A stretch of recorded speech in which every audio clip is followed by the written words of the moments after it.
If you want the ultimate, you've got to be willing to pay the ultimate price. It's not tragic to die doing what you love. Bro, that's so familiar.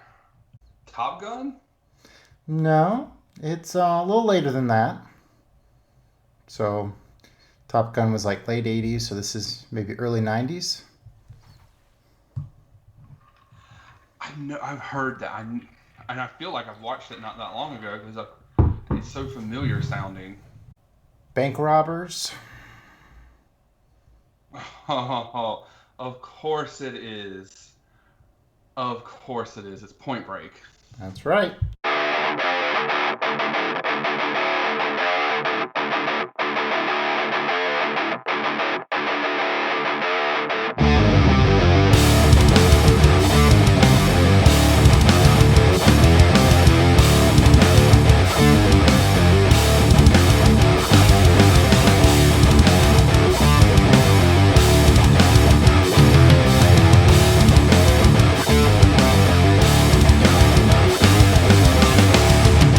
You and I have unfinished business.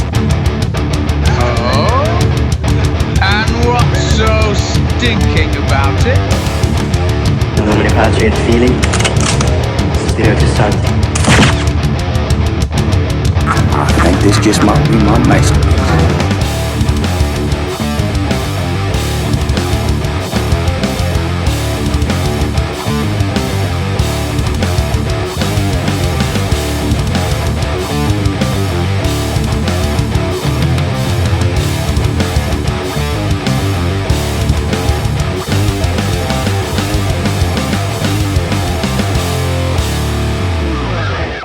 Welcome to Season 3, Episode 2 of the Average Joe's Movie Club Cast. I'm Justin. Does this mean what I think it means? And we'll find out at the end of the show. This means what I think it means, bruh. Is that a good bruh? Yo, yeah, that's what I think it means. That's a very good bruh. Oh. That's your line. No, did you introduce yourself? I'm Joey. I didn't even hear that. You're just so elated with happiness. For now, in about 10 minutes, it'll be different. Oh, okay. All right, and we've been doing this show almost just around 2 years, and we've yet to feature a movie from one of my favorite directors, Stanley Kubrick. But that all changes tonight as we check out his iconic Vietnam War film, Full Metal Jacket from 1987. Plus, we love talking about crazy dream movies so much, the universe decided that we should probably do it again. So we're going to get into Richard Linklater's Waking Life from 2001. Just a heads up, we do discuss our full thoughts on these films. So, if you haven't seen one and you don't want to be spoiled, just skip ahead. Or for Waking Life, just listen to the podcast and save your time. And if you want to be a part of the movie club, make sure you hit that subscribe button. Please leave us a comment. We would love to hear from you. Oh, we're podcasting again, Joey, and it's been 2 years of awesome movie talk-ish, something like that. Yes, the movie talk has definitely been awesome. Some of the movies have not been, but, it is, that's kind of how it's supposed to be, expanding horizons and all that kind of stuff, so... I think it's been more about watching, definitely in season 1, I was like, hey, I'm going to introduce Joey to this artsy guy. And Joey's just like, no, go away, artsy guy. So I'm trying to change the mentality now that we know each other's tastes a little better. Yeah, and season 2 was each of our different takes on different, topics or subjects or whatever. Which was very interesting in some counts.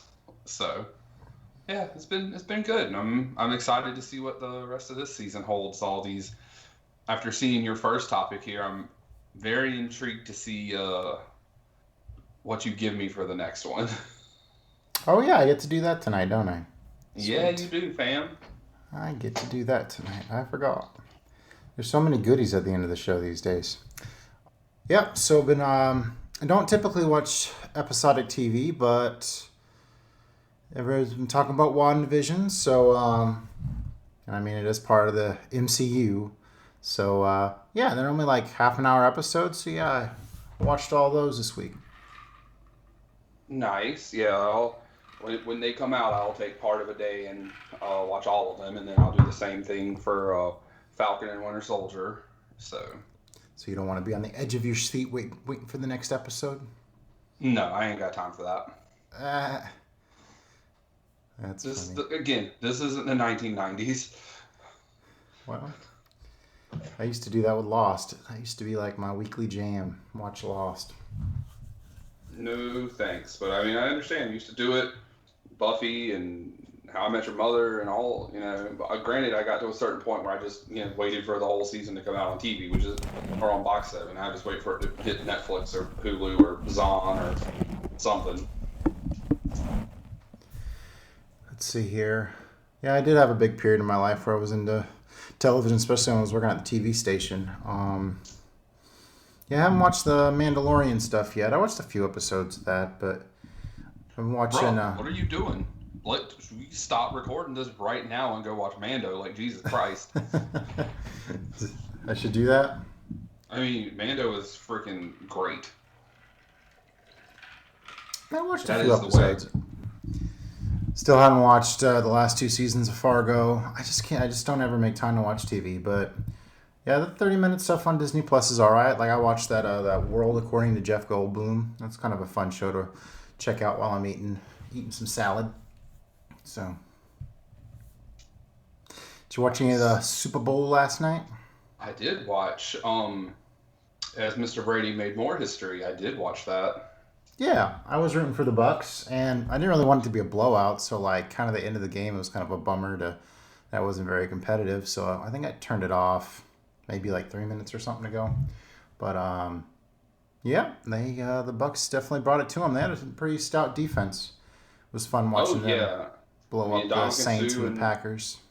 JPP, they have a stout defense. I mean, they had Patrick Mahomes running for his life the whole game. Mm-hmm. I saw something where it's like in all of his runs, like running around before he either got hit or threw the ball, he ran for like 400 plus yards. It's like that's crazy. Thinking about WandaVision again, just to say a few things on it, because I mean we just kind of barely mentioned it there. Like I watched I think I watched that first season of Agents of S.H.I.E.L.D. And you know how did you ever watch that show at all? Yes, I have seen everything but the last 2 seasons of Agents of S.H.I.E.L.D. Yeah, no, I liked that show a lot when it was a spy show. Once Winter Soldier happened and changed that show, and then it started doing crazy stuff, which I guess makes sense because it's in the MCU. But then there was like alien gods, and then they were on like an alien spaceship in an alternate timeline, and things went off. Ghost Rider shows up. Some things went off the rail, but no, I enjoyed that show quite a lot. But see, like the thing with that show is like it would like barely skirt like references to the MCU, but it was like mostly grounded in its like own show. It's like how it's pretty cool how WandaVision like it's more it's a TV show with like those MCU characters, and the whole kind of homage to like classic TV through the years. Yeah, it's really cool tie into that thing. So it'll be interesting to see where it goes. I'm sure you did the last episode spoiler hit. You see that? No, I have not. Oh, you don't know anything about it? Okay. No, I know literal nothing other than it's an homage like old school TV, and judging based off of what's happening that they're like in the 50s and in the 70s, they're in probably some sort of like mind manipulation. Or speaking of Agents of S.H.I.E.L.D., there is in one of the seasons like almost all the characters are in like this device. Where it basically puts them in like almost basically a lucid dream state, and they just whatever they want to be happy, kind of deal, and they like your body ends up addicted to it or something. So I was like, well, it might be that, but like, yeah, as far as something big happening, like, no, I try to avoid places that give spoilers on things that I'm interested in. Okay. Cool beans. And then I kind of sort of beat a video game again. Okay. Which video game? Something on the VR, I'm imagining. Yeah, so yeah, I mostly play VR these days, and there's this game on there called Thrill of the Fight, and it's a real good workout to kind of like do the boxing thing. And so I played all the way through easy, normal, hard, and then extra hard. But then I got to the very last guy on extra hard, and he's just like impossible. Like he'll like jab you in like the gut, and it'll like knock you down, which is crazy. So I did beat him, but I cheated because I mean the game was cheating. So like with this game, like it starts off where you like step on a scale to like see how high, like measure how high you are. And so like I got on my knees whenever it measured me. So I was basically like punching on like this little guy, and he still knocked me out the first 2 times, even as a little guy. But finally I beat him. But there's like no like payout. There's no like cutscene or anything after you beat the game, so it's really not even that like worth it. So But you got the workout in, right? yeah, and I found like with the I was planning on like going to the custom characters. Like you can go in and like make it so you can actually knock them out eventually. But I just got to figure out how to customize it to where like they go after me enough to where I'm really getting my heart up, but I'm not like in dire fear of getting knocked out at the same time too, because yeah, there's a lot of maneuvering you got to do if you don't want to get knocked out in that game. Except for the last guy, he'll knock you out regardless, just because he's an asshole. But yeah, fun game. I'd recommend it, and I was glad to see that. I like was look on YouTube like, oh, what other good boxing games are on there, and like every rating list said that the one I play is the best one. So it's kind of cool to know that I started on the top, started with the best. No starting from the bottom, now we're here. We started at the top, now we're here. There you go. And shoot, the Creed game is like twice as much money. I'm not sure if I'll play that. I got a Walking Dead game on there, but like I keep getting motion sickness when I'm playing it, so I gotta like do some adjustments. Like apparently like the deal with motion sickness is like if you're like using the joystick to like move around and you're not actually like the VR games where you're actually moving around and you move like in the ring or whatever, it's fine. But like whenever you're like standing still, but you're telling the joystick to move forward, like apparently that messes with your brain and like makes you like sick. So I got to figure that out so I can play some more of that game. Yeah, that'd probably be helpful. Getting sick does not help to actually playing the game. Yep. Now, it was funny. I watched a few YouTube videos for like hints, like how to like get past motion sickness. And basically, the girl and the guy's videos that I watched like said the exact same thing in the exact same order. I'm like, I wonder who made their video first and copied the other person's video.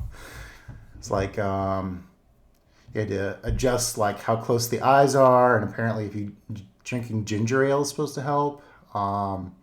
And then like adjusting the settings. I think there's like a way to make it more snappy to where like yeah, it's less fluid and yeah. So yeah, enjoying VR.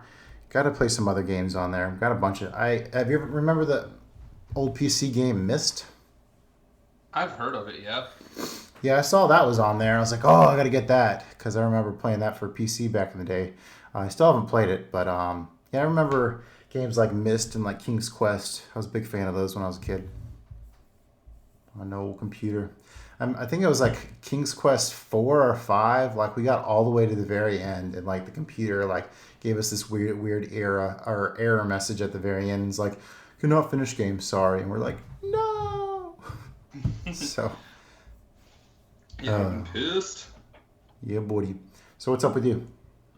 Not much really. I had the last few days off. I was supposed to go out of town to go see my progeny, but weather and COVID cases and that kind of stuff just sort of prevented it. So I mailed her some stuff, and I've just been really chilling at home.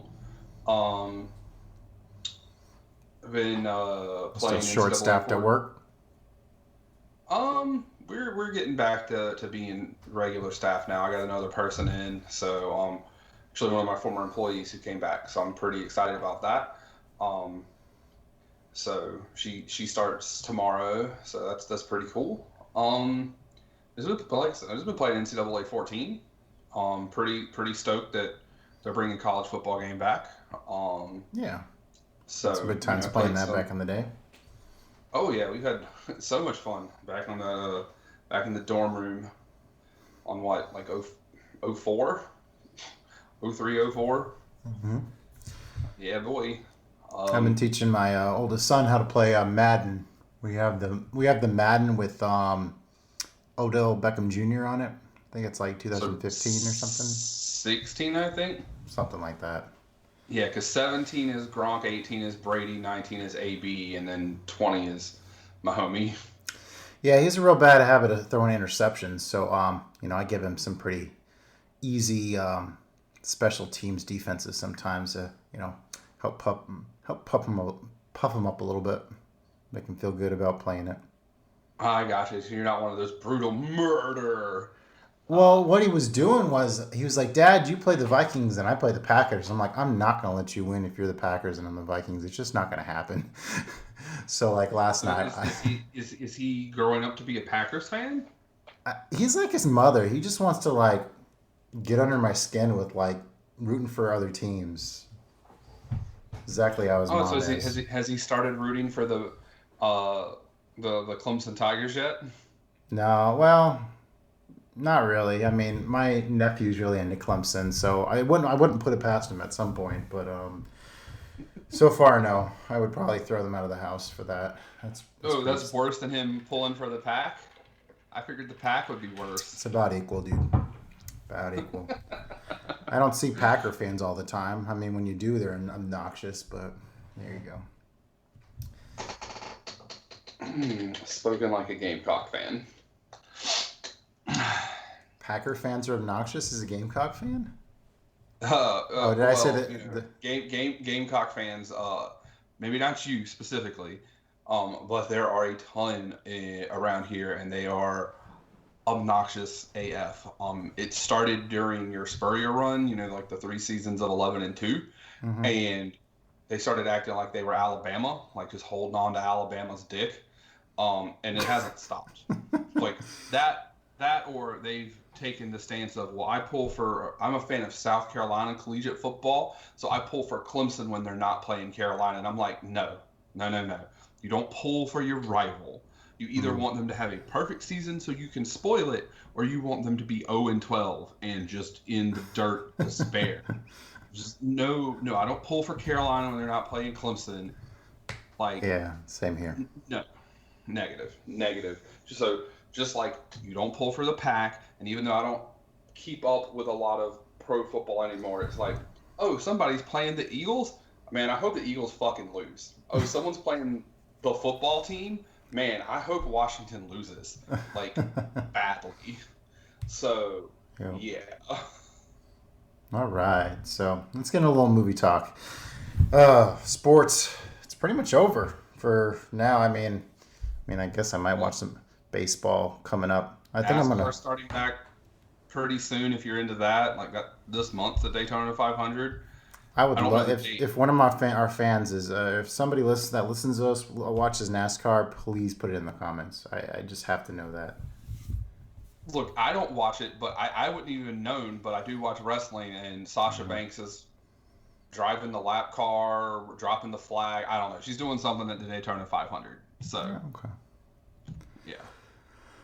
yeah. Yep. So yeah, Buccaneers win the Super Bowl. I was okay with that, and so see what happens next fall. Much like their last Super Bowl win, they had a stout defense that destroyed like the number one overpowering AFC team from the AFC West. Yeah. There you go. They murdered the Raiders. Yeah, that's right. When With Rich Gannon. when Gruden was there. Yeah. Well, he's still there. He's there again. Yeah, like Vegas. Yeah, Vegas Raiders. The Vegas Raiders. All right, what's the movie night pick'em game? I want you to pick better movies for your random list to start with. But kind of on theme here, since we are about to talk about a war movie, I'm going to do a Ridley Scott throwdown for you. 2 different kind of war movies for you. Would you rather watch Black Hawk Down or Gladiator? It would have to be Black Hawk Down just because I've been meaning to watch that one for a while. And I watched Gladiator a few years ago when it came out on 4K. Really enjoyed it. Watched the extended cut. Really enjoyed it. I'm due for another watch of Gladiator. Yeah, Braveheart and Gladiator came out like around the same time. But yeah, it's been ages since I've watched Black Hawk, so I've been meaning to watch that again. So that would have to be it. I was about to put those two was Braveheart versus Gladiator together because they kind of get mentioned in like the same vein all the time. But seeing as you had one listed at 1 and one listed at 3, in your ever moving shuffle of favorite movies, I was just like, oh, we'll do something a little different. But those aren't in order. Oh yeah, I know you like it as whatever the picture looks cool, but Between Braveheart and Gladiator, I mean, I watched Braveheart and Gladiator like whenever they both came out on 4K, pretty close together. But I think I like Braveheart more. I think Braveheart has a little more action. Do you have a preference between those two? Oh, well, to the first thing, I would probably pick Black Hawk Down because I think I've only seen it once, and that was a long time ago. I've seen Gladiator a couple times.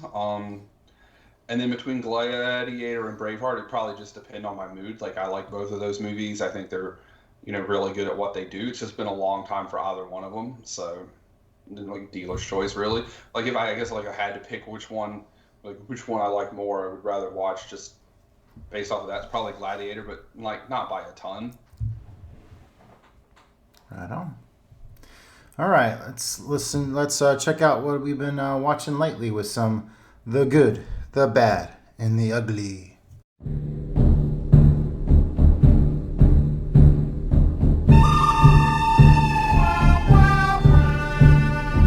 On my side. Cool. All right, so what are your categories? All right, I have schlock. Good schlock. Of course, you have schlock. You have Vin And Diesel in it. samurai things. Okay. I have Oscar favorite, Oscar darling, and again and again and again. All right. What is your Oscar favorite? Okay. So I finally watched that Trial of the Chicago 7 on that there Netflix. It's that Aaron Sorkin written and directed, and I really enjoyed it. It's definitely the most Oscar-y movie I've watched this year. I've watched a handful of the ones that are in contention for the Oscars, as you can see from my list here. It's basically the story of these different protesters that go to Chicago during the Democratic National Convention, and they want to protest the Vietnam War. And a riot breaks out with police. It's really it's told really well to where you don't actually see the riot up front, like as the testimony in this like 200-day courtroom proceeding proceeds. You get flashbacks of how it actually all went down. Great cast. You got Sacha Baron Cohen in there. The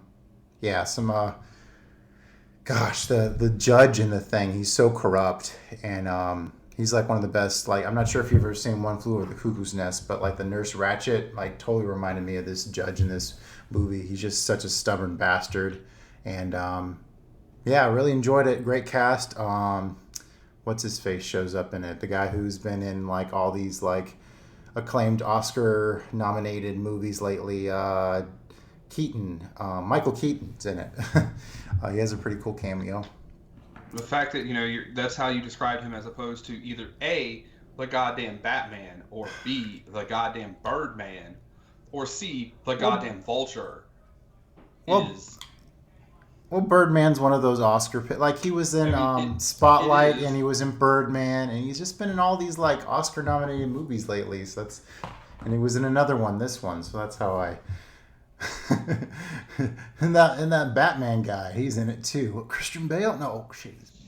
So who? Robert Pattinson? Yeah, there you go. But Trial of Chicago 7. I could see people calling it as like an Oscar baity movie, but man, I think movies that actually aim to give you a really emotional reaction. That's what I like to see, and I thought it was a good show. I would not be mad at all if it won for Best Picture this year, but we'll see what happens. Nice. What was it? Schlock or extra schlock? It was schlock, good schlock, and samurai things. Oh, I guess we should go with samurai things then. All right, so we'll start there. That's another movie I watched from Takashi Miike. Takashi Miike Hard's Lemonade. Or no, Miike. I had one of those last night. Oh, a Takashi Miike Hard's Lemonade. Yeah, there you go. Sake and Hey, hard Mike, lemonade can put we get together. can we get some funding, like, Why not? for the free advertising? It's called Blade of the Immortal. Okay, that's a Criterion, right? It's an Arrow. Oh, okay. Yeah. So, dude, accidentally kills his wife's husband, and he's like trying to look out for her, and then like she wanders away into like this group of thugs, and he just like they kill her, and he goes ape shit and like kills all of them, but like the last one kills him. But then this like old lady is like, nah, she puts like these worms in him that like heal him and let him live forever. And you fast forward 50, 60, some amount of years, and basically he's just fighting this like group of bad samurais who are all actually just better than him. He just can't die. So it was very interesting. A lot of good action scenes and everything, like you would expect from a Takashi movie. So Cool. all right, let's just keep it going Oscar style. Oscar Darling. Okay. So I watched that new Frances McDormand movie, Nomadland. And yeah, it's probably the prettiest movie I've seen this year. It is about her, and she's basically traveling around in this van that she lives in across the American West. And I mean, thematically, it's all about like kind of running from your past. It's really cool to hang out. Like a lot of people mention this as like a plotless movie, but man, it's kind of like a Malick film to where it's like you just kind of shows her, and like it gives us some nice like shots of the horizon, the great American West. I really enjoyed it. It's definitely kind of the more indie movie. So I mean, I wouldn't mind this winning Best Picture. Also, great performance from Frances McDormand. From what I've heard, I think a lot of the actors were like non-professional actors. So she was like working off like just a bunch of like people they just selected for these roles. And yeah, it's cool that like it kind of shows like her in one like year, because like she starts off by like taking this seasonal job at Amazon, and she makes a bunch of money doing that, and then she just travels around doing like odds and end jobs. And so you kind of see a year of her progression there, and she is very like, it's interesting because like she's a widow, so like she has a real like strong commitment to her her widowed husband, so she's very like sheltered against a lot of different people. And although she's very savvy, like with her road life, she doesn't know it all. And like you do see where she like has to like get help from people along the way. And yeah, it's a very human story and very pretty and great performance. And yeah, I dug it. Nomadland. All right, that actually sounds pretty interesting. I actually saw the trial of the Chicago 7. I think that's actually one I've been meaning to watch, but the backlog is just ridiculous. So yeah, been watching a lot of these Oscar. No, I think after we cast tonight, I'm going to try to get to watch that new A24. I think it's called Minari. What is this thing? Minari. Minari. From Yeah, A24. Yeah, I think I'm going to watch that tonight if we get done in time. I gotcha. All right. So let's hear about your Gutschlock. Good schlock. This is Repo, the Genetic Opera. Okay. Oh yeah. I think I bought that as like a dollar DVD a long time ago. Bro, the thing surprised the living hell out of me. So everyone knows I like musicals, and this is a musical. It's like dark and gothic-y, and then it's set in like a dystopian future. And Anthony Stewart Head is in it, who plays Giles in Buffy the Vampire Slayer. So I mean that got me in pretty good. And they have an actual opera singer in it whose freaking name right now is escaping me. But she's fairly well known. So they had actually good singers in it. It's just, I mean, it's schlocky and silly. But it was just such a fun and good time. Like I think it's like sitting at like my number 2 movie for the year right now. So Oh, wow. I enjoyed it quite a lot. You should watch Phantom of the Paradise. Kind of gives me the same, hearing about it makes me think of that one. That's a De Palma film. Okay. Alrighty. Let's go again and again and again. It's Groundhog Day. Of course it is. So, yeah, I hadn't watched this movie ever since I've been on Letterboxd. Like every year, like it'd be like, I'm gonna watch and review Groundhog Day, and it just was not happening. But I was bound in like I actually thought I missed Groundhog Day. I thought it was last week, but no, it was whenever it was. It was last week. It was I thought I missed it, but I didn't. I was there on Groundhog Day, and yeah, I watched that old Bill Murray movie. It's kind of interesting because I watched a lot of time loop movies this year. You got Palm Springs, and you got Happy Death Day, and you got Source Code, I think it is. And Groundhog Day is the king of them all, and I really like it. But I've seen it so many times to where after you watch a comedy, especially a comedy like Groundhog Day, where it's like the same thing over and over and over and over again, it kind of loses its big laugh, and it's more like, it's enjoyable to watch. You know what I mean? Yeah, I actually have never seen Groundhog Day. Yes, Oh my goodness. Yeah, shun me, whatever. It was just something, I guess, that was never like super like on my radar when I was younger, and I just never got around to watching it once I got older. So one day it'll happen because Bill frickin' Murray. Yeah, that kind of reminds me of Caddyshack. I've seen Caddyshack once. Wasn't really that big of a fan of Caddyshack, but that's how I kind of. Well, yeah, at least I've seen it the one time, but yeah, that kind of makes me. But well, shoot, the thing with Groundhog Day, I hadn't watched it for the longest time either, and I just every Groundhog Day it would come on AMC, so we would just kind of leave it on and watch it, and yeah, it's a great show. All about this jerk, and he sarcastic weatherman thinks he's too good for everybody, and really becomes humble by the end because he lives the same day over and over and over again to try to figure out how the hell to escape. So, gosh, what do you say about Groundhog Day? You haven't seen it, so I guess I shouldn't spoil too much of it. You should definitely check it out. Egon directed it. Harold Ramis. Yep. Okay. Yep. Yeah, the time loop movie. Have you seen any time loop movies? Looper. Ew. Yeah, I guess that's a time loop movie. It most certainly is a time loop movie, and don't at that movie. Ugh. The movie is real good. Ugh. Oh yeah, you don't like that director. I forgot.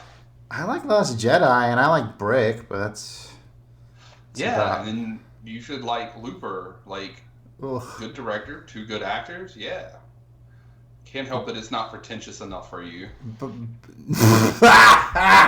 It's not pretentious enough. So masterpiece. Stop it.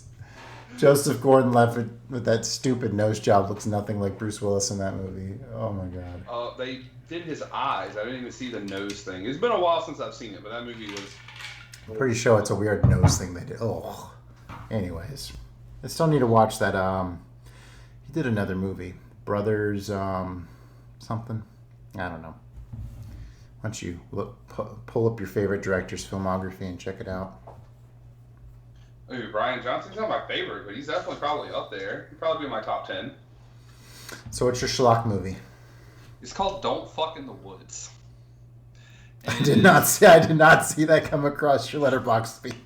Did you log this? Don't fuck in the woods? God. Yes, I did.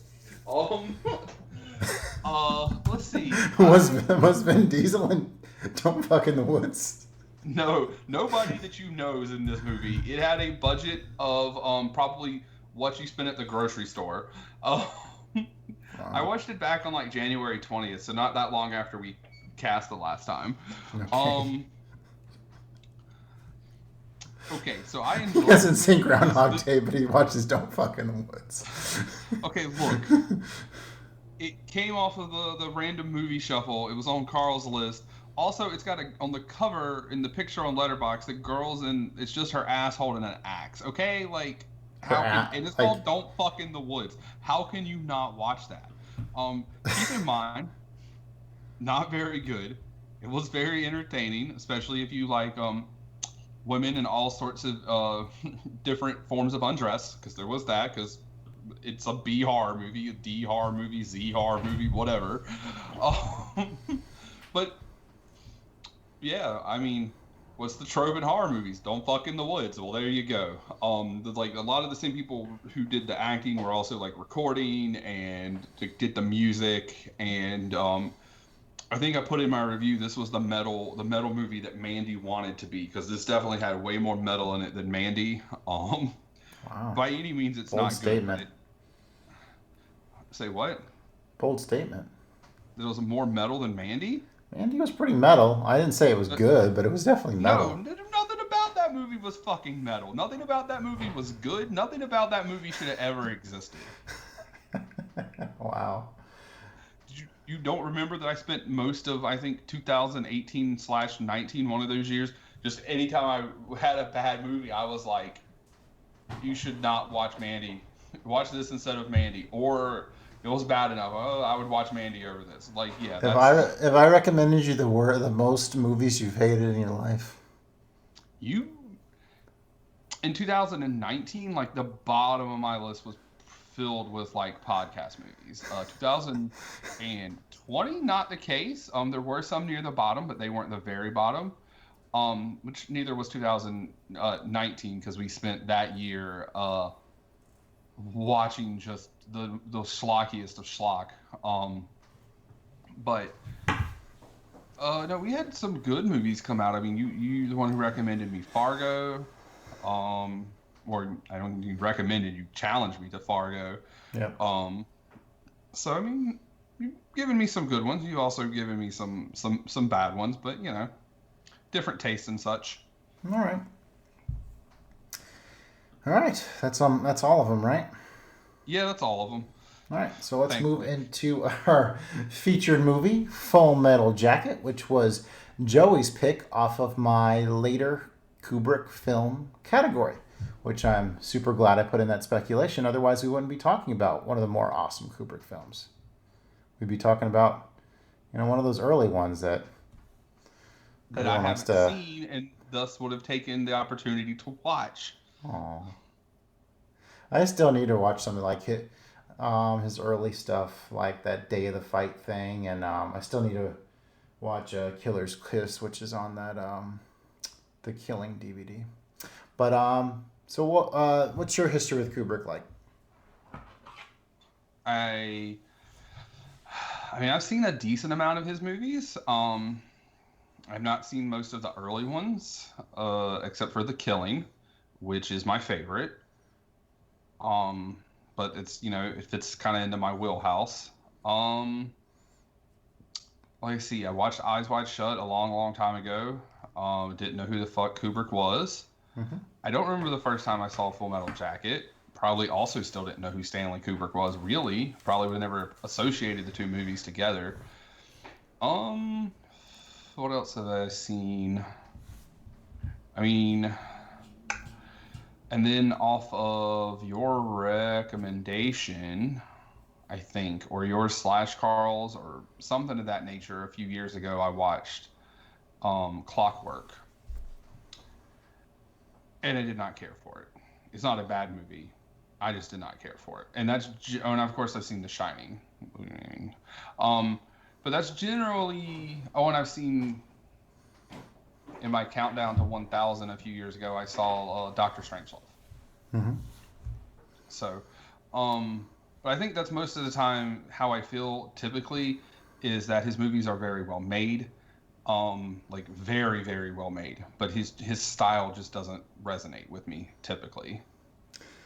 Now, you've seen Full Metal twice now. Did you like it? No, it's 3 or 4 times that I've seen it now. Oh, okay. But it's just, I saw it, it was like one of those things where I saw it with somebody, and then like somebody else was like, oh, I've never seen this movie, and I watched it, not that long after that, and then, okay. A little while later I watched it again, but now I hadn't seen it in who knows how long. Okay. So you really didn't remember it that well. So you wouldn't really say... No, I mean, I definitely. How do you forget the first half of that movie? Sure. Like, the first half of that movie is just like ridiculously memorable. I guess what I'm getting at is, have you noticed the Kubrick effect where, you like his movies the more you watch them? No, actually, this one I think I liked less this time around. That doesn't mean I didn't like it by any means. It just I think I enjoyed it less this time around Hmm. than the first few times. But I mean, I'm older. I'm looking at things at a different light.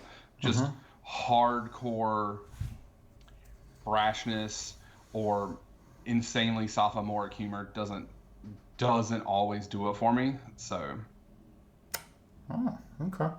Okay. We'll get there. All right. So, yeah, me and Kubrick. I want to say Clockwork was my first Kubrick film, but, ouch. I'm hurt.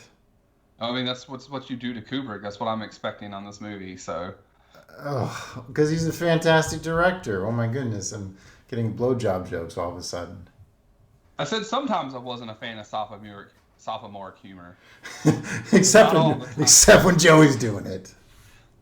Hey, except when it's poignant, and this is poignant. Oh my goodness, he's making fun of me already. Gosh. Oh Um, no, this movie I think will be fine. It's when we get to that second movie on the lineup tonight that is a. doozy. Anyway, continue about. I am sorry. All right, so my dad was a part of this like movie club deal back in like the early DVD days, and so he ordered himself, the Full Metal Jacket with the white case and it had Stanley Kubrick at the bottom, and he also got Clockwork Orange. I'm pretty sure I watched Clockwork first. I don't remember the first time I saw Full Metal Jacket because I watched it so much as a kid. It was like one of my favorite war movies. Like I remember like a time like me and my friend in high school, like he stayed the night and we watched it, and I'm pretty sure like I mean I'd seen it several times before then. So I've seen this movie really more times than I remember. Um, and for my Fourth of July war movie I always watch a war movie on the Fourth of July, and so not last year. Last year I watched Platoon. The year before I watched Full Metal Jacket, and yeah, I fall in love with it all over again. It's in my upper echelon of Kubrick films. It's definitely not my favorite, but I definitely like it quite a bit. I've seen all of his films except for Killer's Kiss.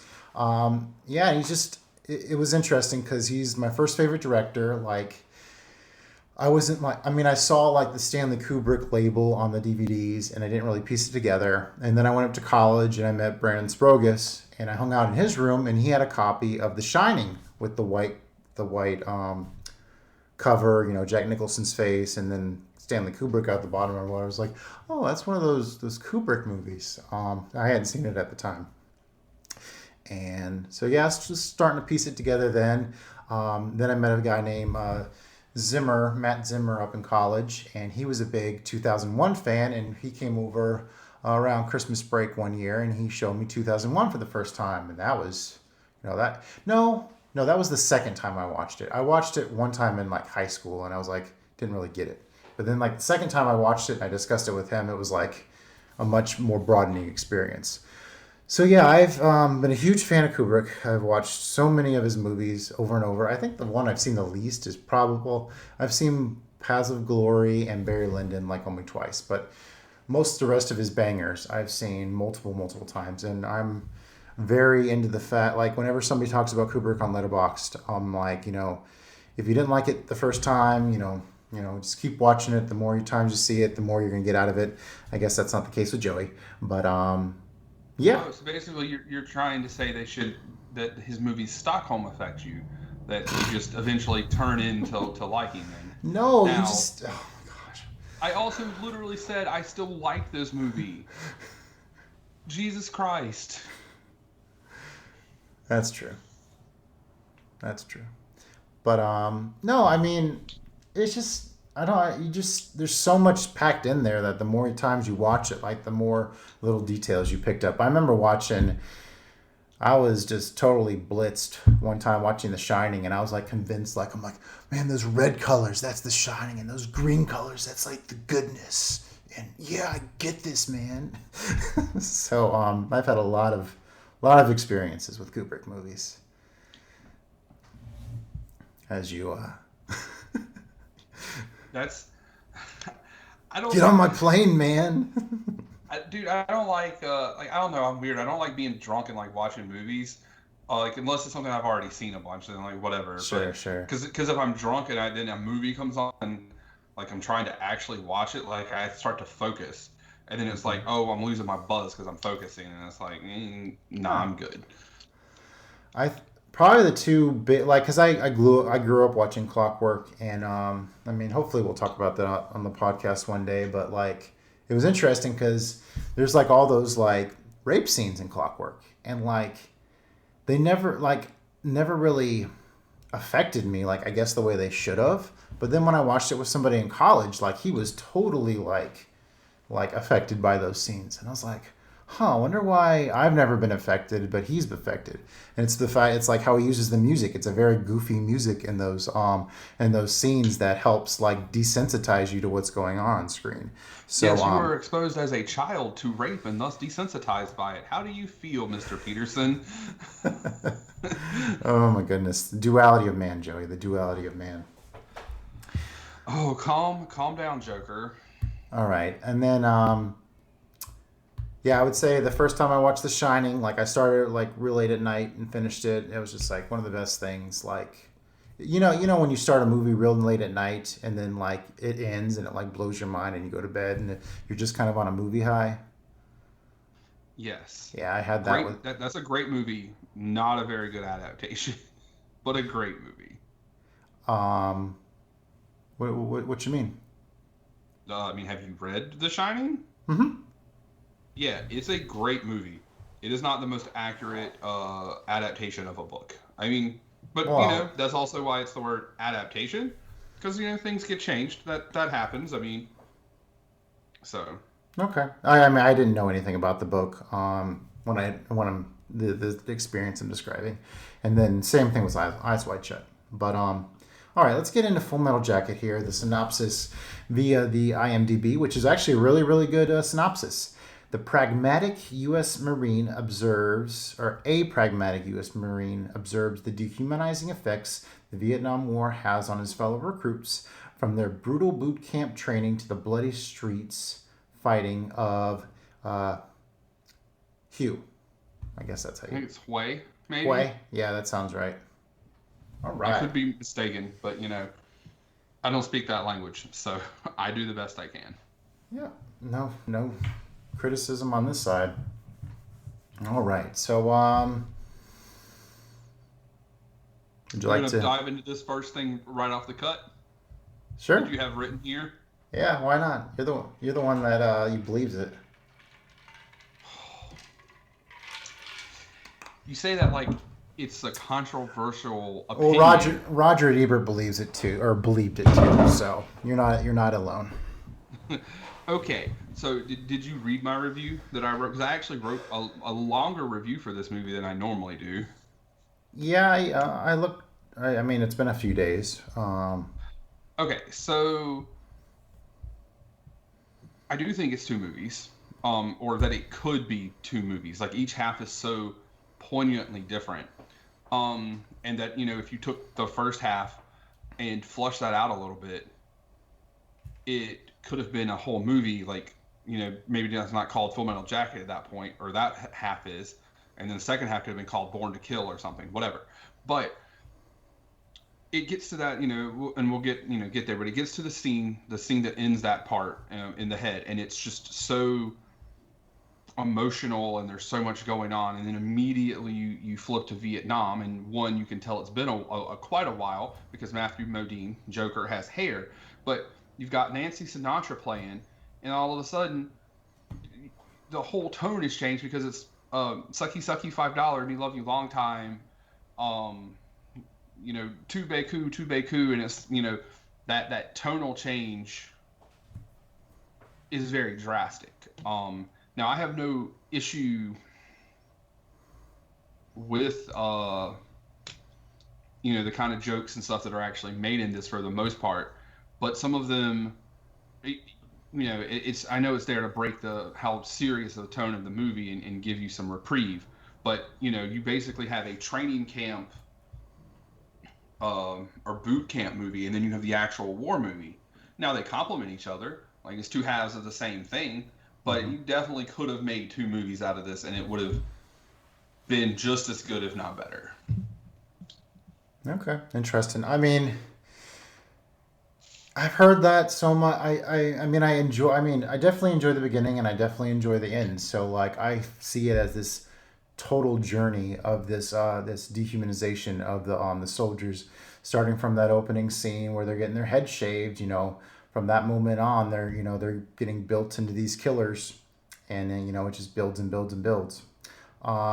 I would argue that there's humor throughout the movie. It's not just, and I love that boots are made for walking. Please, that's a great song, and I think it's it really transitions you into this whole other world that they visit. But I mean, Gunnery Sergeant Hartman. I mean, at first he's like it's hilarious what he's saying, but at the snap of a dime, he does something that's like completely like horrific looking. Like I mean. I didn't know they stacked shit that high. You could suck a golf ball through a garden hose. I mean, that's, as you kind of cracking up. But then Pyle is like, choke yourself, Pyle. And it's just like, whoa, this has gotten kind of intense all of a sudden. So, yes, because, to us, it's funny to watch because this dude is just saying some ridiculous shit. But if you were that person, like, he's being intimidating as hell. Like, sure. And that stuff is very, psychologically damaging, which, obviously they're trying to break their psyche and make them work as a team and a unit and et cetera, et cetera. But, and, you get some really famous lines, like, well, only two things are from Texas, steers and queers, and I don't see any horns.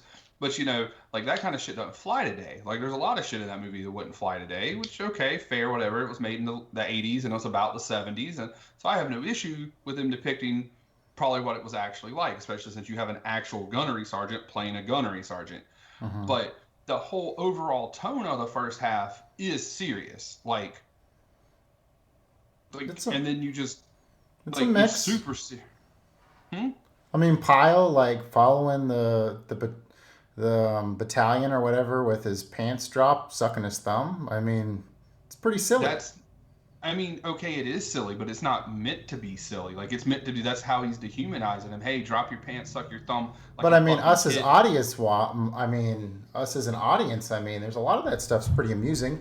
I mean, even when, like, the first time you see Pyle and he has this strangest ass look on his face where he's puffing out his lip or whatever. He's just like, why are you grinning? Why are you grinning? It's pretty crazy watching him grin, and then it gets him in some serious shit. But okay, interesting point. I don't think we should belabor whether the first half's funny or not. I did want to point out like if you think about like Full Metal Jacket or The Shining, how like the dolly shots would follow Danny around on his little big wheel or whatever. A very similar dolly shot. It was like whenever Hartman's kind of walking towards you, like the camera's like backing up and it's like following him in a circle as he's like marching towards you. This great Kubrick cinematography there, always moving the shot and constantly dollying. Great stuff there. So I guess you relate pretty. So you would say you relate with Private Pyle? You relate, like that he's. I guess you feel empathetic for him, right? Well, yeah, you definitely. I guess there's two ways. You either feel sympathetic for him, or you probably have been in the Marines or some sort of form of organization where one person is bringing everybody down, and they probably actually do hate him. Like he talks to Joker about that everybody hates him. So, and again, it's depicting the 70s. I feel like now in 2021, the Marines is still it's still hard. It's not something that like everybody can do. But I feel like they're probably a little more. They're probably better at picking out everyone's strengths and weaknesses at what they need to do and how they need to do them, kind of thing, as opposed to, oh well, you can't do this thing, so you fucking suck, and your mama's a whore, or whatever. So you're saying you like it less because it shows like what the military was like back then? No, not necessarily. That's not the reason that I liked it less. Like, again, I'm all fine about honest depictions of things. And I think that's the way it should be. I think Because I mean, I would honestly like I guess the racism is probably what gets me more than like the bullying like element.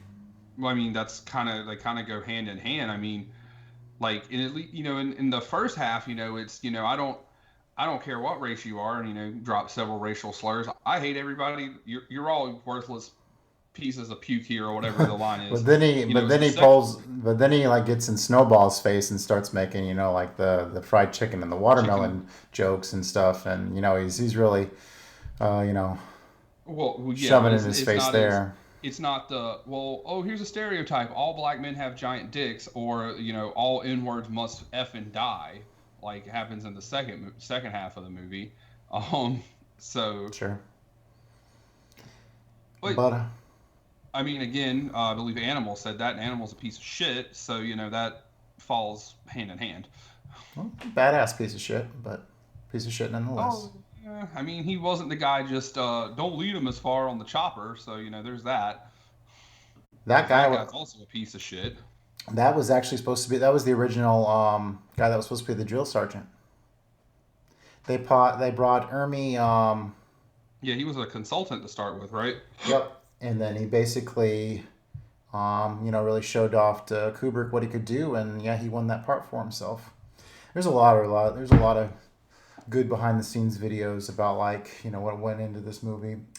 Even watched one today, all about like how Kubrick made their performances go.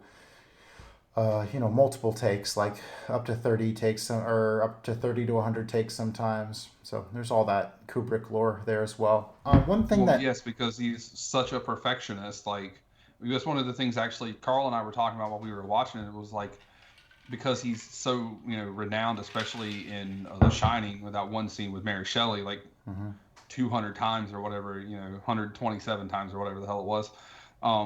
It was like all the stuff with Emery just seems Shelley more Duvall. off the cuff.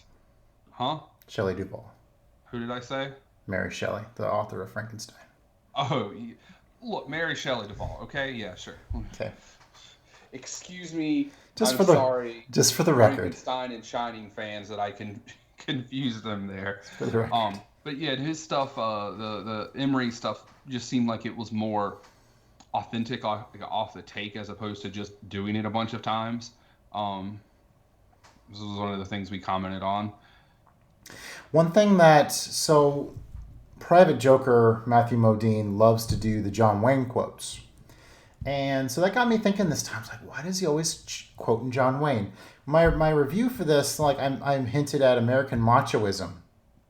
But when I'm thinking about it a little bit more, like, I'm pretty sure John Wayne was in that Green Beret movie, which is basically like a rah-rah kind of Vietnam movie where, like, we go in and we kick ass kind of movie. So yeah, this is kind of that juxtaposition of like, he's like acting like this, kick-ass American soldier going to Vietnam, but really this is really showing like how tragic Vietnam was. So I love that that juxtaposition right there, which there's a lot of it here.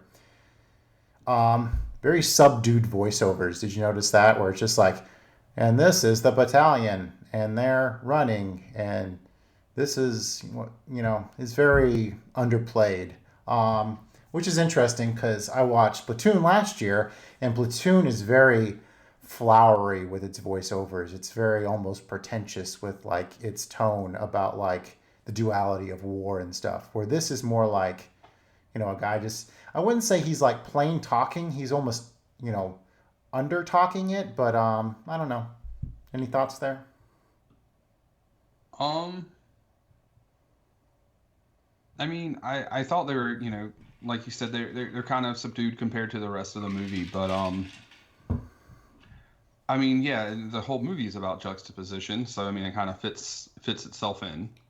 There you go. I love all the when they're marching around the island and doing all the chants. Eskimo pussy is mighty cold. I mean, those are funny too, right?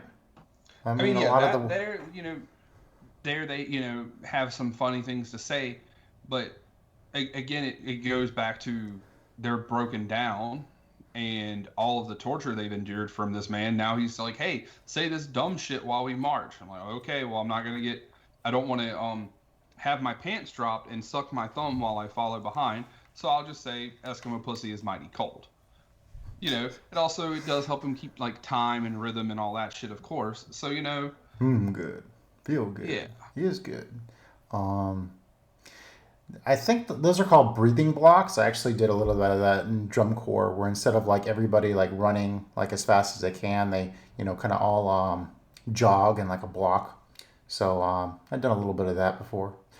Gosh, that so that first shot you see of the obstacle course, where I think it's panning up and it's like during the magic hour, and you see all the guys on the ropes and stuff, and you see the sun in the background. Oh, gorgeous, gorgeous photography, cinematography right there. This is my rifle, this is my gun, this is for fight, and this is for fun.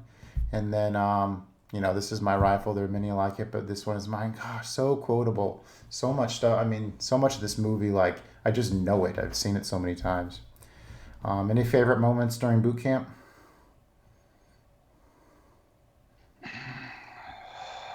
um, I mean, it's a huge. I mean, You really see the progression. I mean, oh yeah, you do see the progression. I mean, I don't. In years past, it probably would have been one of the really egregious quotes. I mean, I didn't know they stacked shit this high or something like that. But don't even have the goddamn common courtesy to give a guy a reach around. yeah, so many things that were just said that are like in our lexicon now come from this movie. So I mean, Yeah. Oh, and it's like, that shot where he's yelling at Joker, and it's like an upward angle of like Hartman, like right in his face. Like, let me do it like so. um, Great shots. but I like honestly, like I really liked, and this is gonna sound weird. There's a scene where Joker and Cowboy, they're cleaning the bathroom or the head, Oh, the Section 8 and thing. yeah, and they're talking about Gomer or Private Pile sectioning 80 out, but um, the walls of a bathroom in a Marine head, and so it's how many 20, 30, 40, how many ever guys, looks like it's never been used. Not just the floor, but the walls, and not like, oh, something happened and it got cleaned off, and you can still know, like pristine white.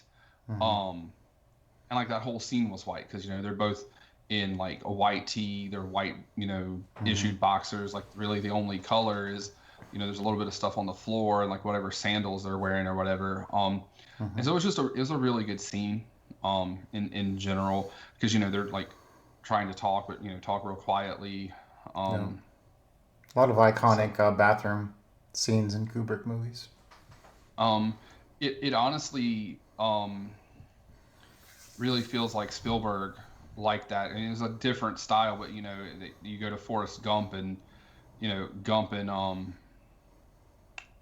Bubba, they're like scrubbing the bathroom floor with like toothbrushes or the whole floor or whatever, and it's I Okay. guess it's not the bathroom, I guess it's the actual barracks, but it kind of I was like, okay, this you see maybe they took a little bit inspiration here. Oh, it's a nice, interesting note. And well, actually, Forrest Gump is from Zemeckis. I thought that was a Spielberg movie, but okay, my fault. No worries. It definitely has that Spielberg magic feel to it. Be interesting to look back at Saving Private Ryan, see if what you could find there. I love the big history nut, so I love the Great Marine Shooters lecture, where they talk about Lee Harvey Oswald and all that good stuff. Yeah. It's That amazing was what good a stuff. Marine and his rifle can do. I'm sure I said it already, but yes, I love the music in this show. And then you have that very dramatic music they use during like the I like to think of it as like test of humanity scenes. Like it's very grim sounding, and there's like this like dut, dut kind of sound. I think the first one is during the soap bar party, and so yeah, that's whenever they really let Pyle have it for his jelly donut, and at that point Hartman's punishing the rest of the battalion. I guess it's a battalion. I'm not sure what the technical term is. Instead of a Pyle, and so they let him have it. And yeah, that's pretty heartbreaking to see him just totally get pounded with those bars of soap. Can you imagine? I would not want to, but that's that's like the instituted punishment amongst people in a platoon, battalion, whatever you want to call it, when someone is not keeping up their end and now they're getting punished. So it's just crazy to think that like instead of like this person's clearly not cut out for it, it's like instead of sending them home, it's like we're just gonna let them suffer and suffer and suffer. So, or if he's not cut out for the physical part, but you've got him in the military, finding something non-physical that he could do. But I guess that's thinking from someone who's not in the military and been through all of that. So it's crazy because that's right about the time when like you see him, the footage of him, and he's answering like the different questions like perfectly, and he's marching great, and he's shooting like a pro.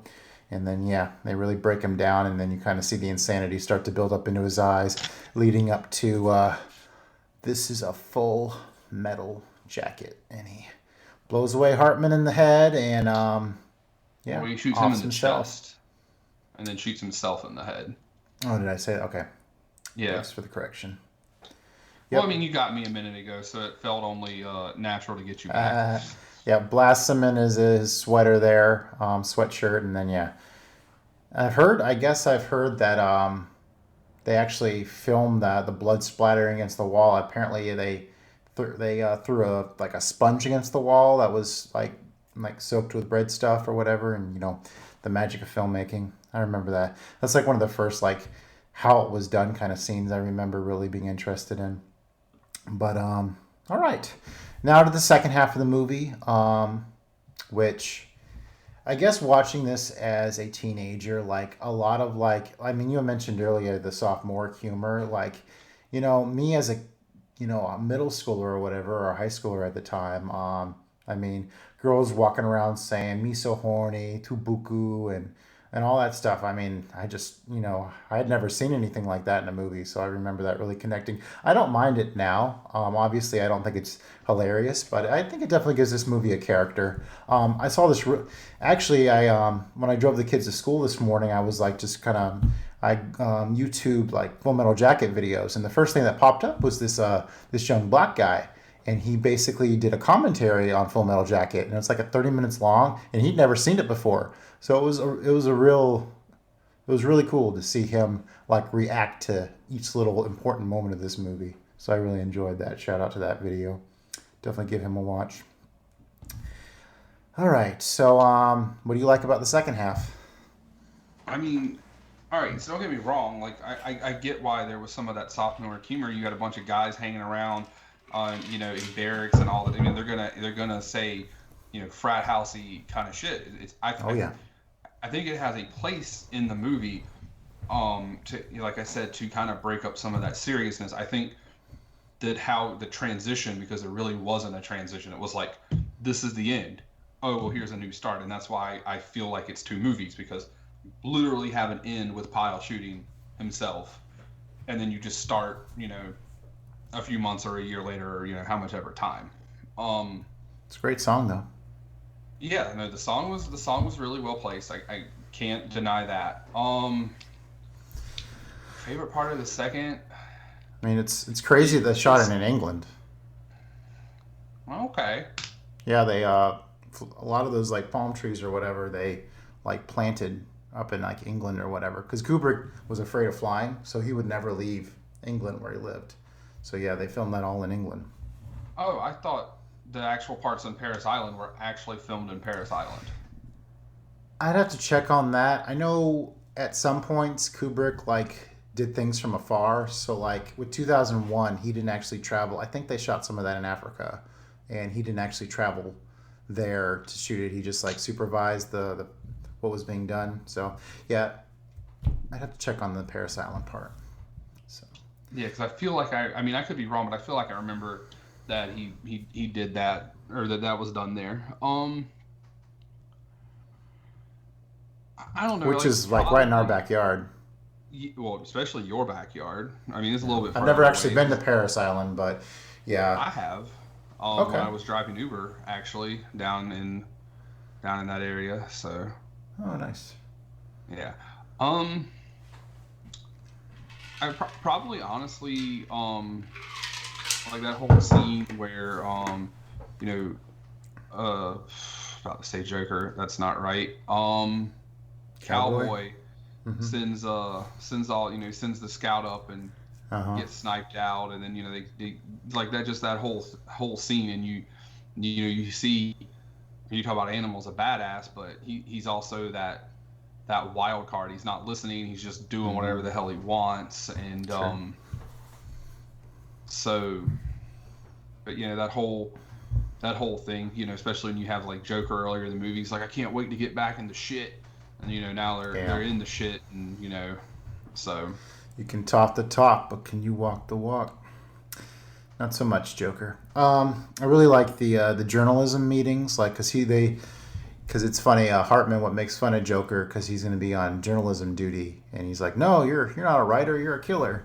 And so I've been in a news meeting from time to time, so it was cool to hear them talk about like how they were going to put together their publication. You'll notice little Mickey Mouses in the background foreshadowing that song at the end. Joker, sarcastic son of a bitch. Just a little. 1,000-yard stare. It's cool how they incorporated that at that moment when they're telling Joker you didn't know shit compared to those other guys they're hanging out with in the barracks. You had already mentioned the crazy chopper guy. Get some, and Raptor Man. You think Raptor Man's about to throw up because he's airsick, or because he's just sickened by this maniac in the chopper with him? I think that's probably your interpretation. I would probably say he's sickened by Homeboy just murdering civilians for no reason. Yep. How can you kill women and children? Well, easy. You don't lead them as far. It's like, bruh, that's horrendous. Definitely one of the most heart-wrenching scenes whenever they get to that the place where the other Vietnamese people were executed, and they're laying there in the pit of lime or whatever, and it shows Matthew Modine's face like close up, and it zooms out, and he just has the most like sickened look on his face. And yeah, that's one of the interesting things about Full Metal Jacket is like with 2001, like a lot of this, like it's really kind of hard to interpret 2001 at first, but I feel like with Full Metal Jacket, Kubrick left a lot of like the interpretation of this movie like on a surface level, and I think he kind of made it for, I think it's a perfect film for like young people that love movies, because there's a lot to grasp onto. There's a lot of funny stuff in there to grasp onto, and it's like not too hard to dissect. And I mean, I didn't really think about the whole like duality of man thing when I was a kid watching it, but like this last time when I watched it 2 summers ago, like it was like very like right up there in front because I'm so used to dissecting movies. So it was cool to see that Kubrick was more surface level with this one. Definitely made it accessible for young cinephiles, in my opinion. So what he has, Born to Kill on his helmet and a peace button, and it's like, what are you starting to suggest? Oh, the duality of man. Yeah, because I mean, Joker's like this whole walking contradiction to where he's like, he talks this big game with like wanting to go and be a killer, but like when push comes to shove, he's kind of a weenie in a sense. What do you think? I mean, that's all I think, especially about Joker, is pretty much spot on. Definitely do think this is one of Kubrick's more accessible movies for sure. Because if you're younger, or you just don't get too much into the deeper thing, you get a movie about a boot camp, and then you get a movie about war. I feel like when I watched it, I was younger, and so the scenes in the beginning, I was just like, okay, they're breaking him down as psychological. I didn't think of it as being so much more brutal psychologically, but watching it in your 20s as opposed to your mid 30s, and you've learned a lot more about life and different things. You look at it from a different perspective. So, okay. But I do think it's one of his more accessible. I think it's way more accessible than Clockwork. or honestly, like even maybe more so than The Shining. Like, yeah, it's an all-time classic horror movie, but I mean, there's a lot of like stuff going on in that movie. That if you're not either up on the book or just paying attention to the movie, you're like, what, huh? What are they even talking about? Yeah. So It's kind of crazy, like, because the general that's questioning about him about, like, his peace button, like earlier in the film, they said, like, the war is a lost cause or whatever, but this general, like, goes up to him and he's just like, you need to get on the winning team here and go on, get ready for the big win or whatever. This guy's, like, totally delusional about it. And I think he says, like, within every gook is an American wanting to break out. And yeah, every Vietnamese person is an American wanting to be released or something. Yeah. That was just like, bruh. That's like the most American thing I've ever heard, is that everybody else wants to be American. Well, like the cool scene where, like, there's a film crew and they're interviewing all of them, and they interview Joker, and Joker's just like, I wanted to be the first guy on my block with a confirmed kill, and that kind of makes me think of, I grew up in the Reagan G.I. Joe era, and I remember when the Iraq War came around, and I was in a sense a little brainwashed to be like, yeah, we should go to war, America should be in a war, we should have our great war kind of deal. And I mean, it's really awful, what happened. I mean, I don't want to get too political here, but yeah, I know a lot of people went over there, and it didn't turn out so good for a lot of people. So, but I mean, you could feel it, like back in the 80s, like it was very pro-war culture. Well, yeah, because I mean, war is big business too, and the 80s was all about big business. Military-industrial complex. It's still about big business, but in a different sense. So. Right. That you got the Woolly Bird, the Woolly Bully song. That's great. Bird is the word. Crazy ass animal mother. I think we briefly mentioned the black guy getting called out for the Vietnamese girl saying tu buku, and then animal being a racist jerk to him. Yep. Mentioned the interviews part. All right, so the very, very end, like, yeah, you kind of mentioned it a while ago, the fact that, yeah, they send...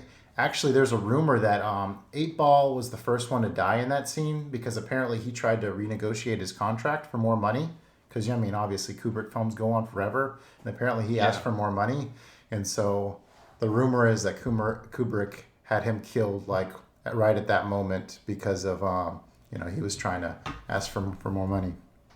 So... Okay. Interesting rumor. I don't know. Just something I heard on the internet. Everything's true on the internet, right?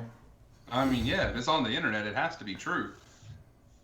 So yeah, they the final action scene. Again, we get that awesome music. Yep, they take out Cowboy, they take out that other guy, and they take out 8-Ball, and then he's like, it's time for some payback. They throw out those smoke grenades, and they finally corner the sniper, which ends up being like this like teenage girl, basically. And then like Joker's gun locks up, and then she starts blasting away, and like Joker totally freezes up, and then Raptor Man ends up dealing the at least knocks her down or whatever. I mean, he shoots her a bunch. I mean, yeah, and Joker's gun failed. He was trying to get his pistol out while he's behind cover, but then dude comes up and just fucking pumps her full of lead. Well, I think Joker was kind of starting to drop that gun, wasn't he? I don't think he was starting to. He had pulled it out, and I think maybe he was trying to get in position. But I mean, it's really hard to say. You see the bullet by an AK. You see the bullets like hitting like the concrete right next to him. So I mean, I get human nature. Anybody's gonna be kind of like panicking in that circumstance for real. Yeah. But then you get that tense scene where like they're all surrounding her, and she's like, shoot me, shoot me, shoot me, and Joker finally has a little bit like it's a weird juxtaposition to where like he has humanity, but at the same time, he like caps her in the head, and like they all admit like, man, that was pretty hardcore. And yeah, that's the climax of the movie. They you got this awesome shot tracking sideways where you see all these shadowy figures, marching up to the Perfume River, singing Mickey Mouse Club. I mean, what better than a children's chant that's, I guess pro capitalism fodder. I mean, how do you characterize? I mean, it has a little all that in it, right? That or it's more juxtaposition that after this brutal thing that they've just went through, now they're singing something that reminds them of being children in a time where they're innocent and now they're no longer innocent. Or even they're acting like children, being little, sex fiends over there or whatever, trying to negotiate for $5 poontang. So. I mean, yeah. We're all children at heart. Goodness. It was funny. I was looking back through my review and I wrote down something really clever here. What did I write? Born to Kill. So like, I couldn't believe I came up with this. So like, it goes to Paint It Black, which just happens to be like one of my favorite Rolling Stones songs, mostly because I played it in a high school band. But I had written that it starts playing Paint It Black, which is not only a great rock song, but it also is a comment on how these these men's souls have been darkened by the war they've been entangled in. I was like, whoa, can't believe I can't. It's kind of funny what you come up with sometimes in retrospect. Yeah, for sure. You know how you were, remember after I wrote that Scooby-Doo review, you're like, Justin, you shouldn't be picking on that old ass CGI. Somebody else was picking on me about that review recently. I saw that and I went back and I was like, wait, is this the one where I wasn't picking on you? I was just asking you, like, hey, are you looking at it from the lens of like 2002? Are you looking at it from the 2019, 2020, whenever it was? Because 1 star for Scooby-Doo, like, it's not a great movie by any means, but it has a great cast. Like, let's be real, that cast is stellar. A decent cast, yeah. There's no denying that. Paint It Black, Mickey Mouse March. Then it cuts to black, and you see directed by Stanley Kubrick, and you're like, fuck yeah. This is one of the Kubrick movies I've watched the most. It's part of who I am. I've seen it so much. He's the master of genre. He did 2 war films. I prefer this one over the other one. But yeah, he did. Path of Glory is what you're looking for there, Mr. Kubrick stan. I wasn't searching for the title. I was just contemplating on just saying the fact that, he did all these genres and he did it, like a boss. So yeah, 5 stars easily for me. I actually, I guess off of memory, had it at 5 stars. I put it at 4 after this watch. Like, I still really like it. I still think it's really good. I don't think it is as great as like a lot of other people. Like, I don't know if it's even the best Vietnam War movie, much less the best war movie. But what would you say the best Vietnam movie is? The thing is like I've only seen Apocalypse Now Redux version, and my understanding is that it's horrible compared to the standard version. It's just longer. It's not horrible. It's the same thing, just longer. It's 900 years long. Well, it's as long as it felt like the movie we're going to talk about today. In a minute, felt like it was. You said you saw Redux, right? Uh-huh. Okay. Yeah, no, I did that in my countdown to my 1,000 movies, and it was my least favorite of the movies I watched in that countdown. Oh, okay. But so my understanding is that like it being, like 40 minutes to an hour shorter makes it a lot better. That movie's just so cerebral. The fact that it, okay, so like, let's see, you got Platoon, and I like Platoon because it shows them like deep in the jungle or whatever. But Oliver Stone, some of the writing in that movie is a little pretentious. I would say Apocalypse Now is a little too cerebral. I think Full Metal Jacket does it just right. Deer Hunter is way overrated.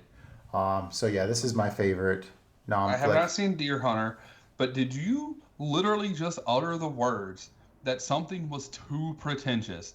The man who likes Malik, and from everything I can understand, you either love him or think he's pretentious. And after some of the things that you have suggested for me to watch, you dare uttered something was too pretentious. Get the fuck out of here, Justin. Have you watched Platoon?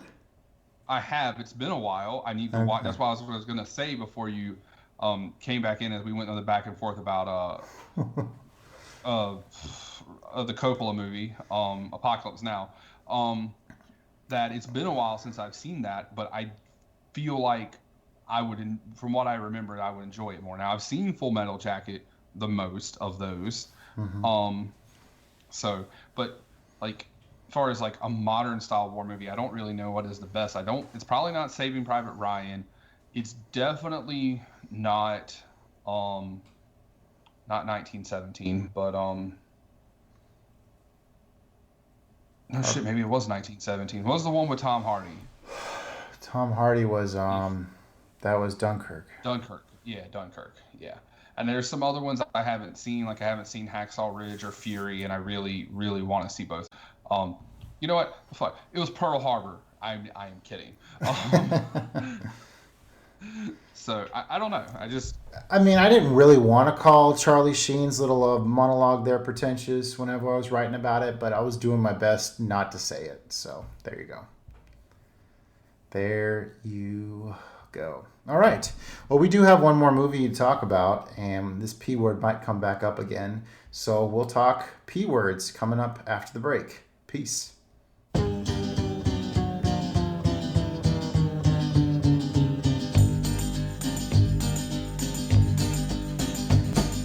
You keep saying you got something for me. Something you call love, but confess. You've been a messin' where you shouldn't have been a messin'. And now someone else is getting all your best. These boots are made for walking, and that's just what they'll do.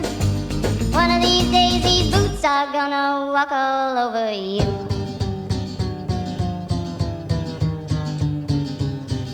Yeah. All right, we're back from break, and hopefully we're awake and not dreaming to start talking about waking life. I would much rather be dreaming than talking about this movie. Aw, it's not. I'm gonna be real. I don't really have a lot to say. I will probably say everything I have to say in like the first 5 minutes and then be done. I think that goes with Joey's star ratings. If it's a 5-star affair, we'll have a nice back and forth dialogue. 1-star affair. After about 5 minutes, just like Justin, just keep talking. I'll do the list. But I'm gonna be real with you. I watched that earlier today. I couldn't tell you a single fucking thing that happened in that movie. See, okay, that might not be true, but it's pretty close. Like we paused it at like 35 minutes for Carl to go to the bathroom, and there was still an hour and 5 minutes left, and I literally just wanted to cut the movie off because I was miserable. Yeah, I think I took a break. I'm not sure where I took a break because I watched a chunk of it, went to bed, and watched the rest of it the next day. And yeah, I wasn't thinking you're gonna like this one. Very artsy movie, but this is my first pick on the Wheel of Destiny. Richard Linklater's Waking Life. Synopsis: a man shuffles through a dream, meeting various people and discussing the meanings and purposes of the universe. Again, a pretty apt description of what we're about to talk about. Yeah, I didn't realize I was going to take a philosophy class today. If I wanted to take a philosophy class, Justin, I would be in fucking school taking a goddamn philosophy class. Yeah, that's a fair point. I know we've talked about kicking and screaming before, and I mentioned movies that I love that are talkie movies. And this is the kind of talkie movie not so crazy about. So, I guess I'll go ahead. Same. Which it's weird because I like a lot of Richard Linklater stuff. I like the Before trilogy. I'll talk about that other movie in a second, but I don't like to use the word pretentious. I see it thrown around a lot. But yeah, whenever it's the only thing you can think about, I mean, it's kind of hard to escape. And I mean, this was a very, very pretentious show. Yes. And literally, like I said, about 5 minutes in, I gave zero fucks as to what they were saying. And I actually have a fun game. So I pretty much, like, the reason it took us so long to get started tonight is I pretty much went back through, like, the whole movie today and wrote down each of the motherfuckers that talk in this movie. And so we'll see how many of you can actually remember. Okay. Yeah. We'll see. We'll see. I do want to talk about another movie, but I'll save that till the end before we get into this a little bit. So, this is just the kind of movie where I think this would have been a lot better as an hour and 15-minute movie instead of hour and 40-minute movie, because it's just relentless, like nonstop, like lofty ideals, philosophy stuff, talking over your head constantly, and there's just nothing to grasp onto. I mean, I don't think it's like 45 minutes before the protagonist or like the guy that we're following along even like responds to a conversation. Like, he's not even in conversations with these people. He just sits down with this dude and the dude just starts talking and you're like, what are you talking about? I literally watched this movie back through, and there was a few of these conversations where I had to listen to them a couple times to understand what the fuck they were talking about. And I was listening and I'm like staring. I'm like, what are they talking about? So you ever been like in a situation where someone's just talking and you're just like, and they never shut the fuck up. They've never picked up that you don't give any fucks about what they're saying. Mm-hmm. That's this movie. The whole movie, the whole hour and 40 minutes is just one motherfucker talking. Although obviously not, because there's multiple characters, but it's just that one motherfucker talking, and you're like, Oh, I'll go my phone. I have a separate conversation in Messenger. Yeah, I'm on Reddit. Yeah, I'm on whatever. I'm playing Words with Friends. Okay. Well, even the main character. Thank God. Even the main character does it, right? Because that girl's talking about like the soap opera I think she wants to make or something, and he starts like checking his watch in the middle of her like yakking on about it. There's even jokes in the middle of this movie kind of making fun of the premise here.